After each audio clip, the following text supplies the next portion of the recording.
When I very first got into lifting, this is when myfitnesspal and Fitbit and all those different kinds of little tracks and pedometers and just all the various trackers that were out there started getting really big. And it was a question that it felt like no matter what I was getting asked about. At the gym, people would walk in and they're like, hey, is this worth my time? And it's complicated because it's not really a yes or a no. So let's get into some of the complications. If you watched my video about the issues with some of the trainers when it comes to not tracking, this is one of the very, very simple benefits that you can count on when it comes to trackers. Because let's say you're just trying to do something as simple, and some people might not like me saying that this is simple, but as simple as losing weight. Let's say that you're just trying to get more steps in. Well, how do you know how to get more steps in if you're not tracking your steps? It is one of the most basic things that you can figure out what you're actually doing and go, okay, well, I need to do a little bit more. So then you get an extra 1,000 or an extra 1,500 or an extra however many you decide on.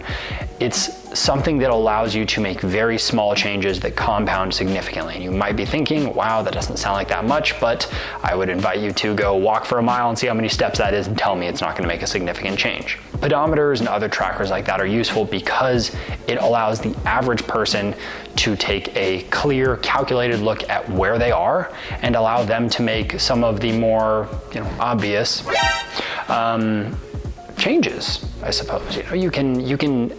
I'll put it this way. I could give my mom a pedometer, myfitnesspal, and explain the basics of it, and she is going to be able to get a general understanding of, am I more active than I have been in the past? Am I moving more? Am I, eating less? All these kinds of things.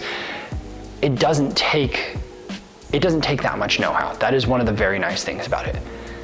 The drawback to it is that this is something that people can get so captured by that it becomes the only thing.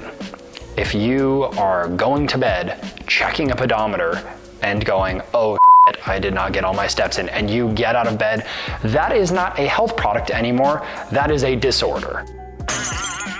There are certain things that we can get so caught up in that it stops being something that is enjoyable, it stops being something that is beneficial for us. Even things like sleep. There are people who need, 7, 8, 9 hours of sleep, but if you're somebody who works great on 8 hours, don't spend those extra 2 hours in bed just because something says you should. You need to find out what works best for you, and that comes through tracking and seeing how you feel when you do various things. So to wrap that up, don't get so caught up in something that it starts your life up, and don't be so lackadaisical about it that you're just not tracking anything. If you have a goal, the only way to really achieve that is to have some measure of progress. So they can be good, they can be terrible. I like them for some people, I don't for others.